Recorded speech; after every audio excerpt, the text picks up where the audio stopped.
Troisième question, donc ici on a le réservoir donc qui contient 310 000 litres. Quelle est la capacité en centimètres cubes du réservoir de la maquette?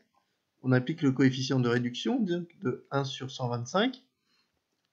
On le met au cube puisqu'on parle d'un volume, 310 000 fois 1 sur 125, et on obtient donc 0,15 872 décimètres cubes, puisque les 1 litre c'est 1 décimètre cube. On veut le résultat, la capacité en centimètres cubes, donc ça fait 158,72 centimètres cubes.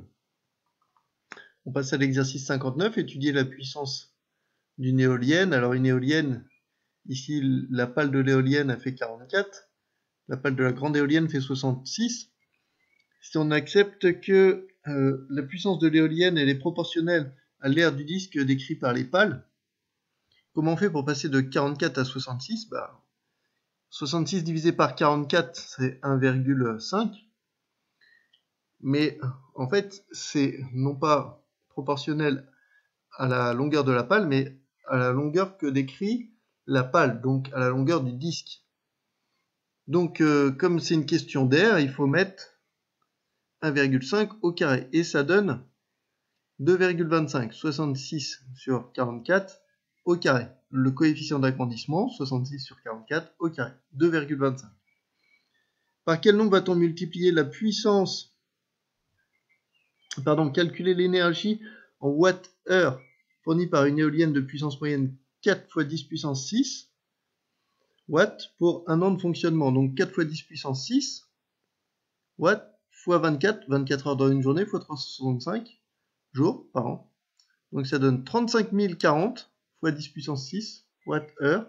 Et si je le mets en écriture scientifique, 3,504 fois 10 puissance 10 watts-heure. Encore un exercice, déterminer un coefficient de réduction pour l'utiliser et calculer une aire et ou un volume. Donc ici j'ai S, O', O. Alors on me dit que SO' ça fait 2 et SO ça fait 6. Le grand volume c'est 43,2, l'aire de la base c'est 21,6. Quelle est la nature de la section? C'est un disque de centre O'. Le volume V du petit cône. Alors, si mon coefficient de réduction c'est 1 tiers, 2 sur 6, l'aire de la base réduite, donc c'est 21,6 fois 1 tiers au carré, 2,4. Et le volume réduit, c'est 43,2 fois 1 tiers au cube, donc 1,6. Alors, pour conclure, les effets d'une homothétie sur une figure. Par une homothétie, les mesures des angles sont conservées. Les dimensions sont multipliées par k, et les volumes sont multipliés par k au carré.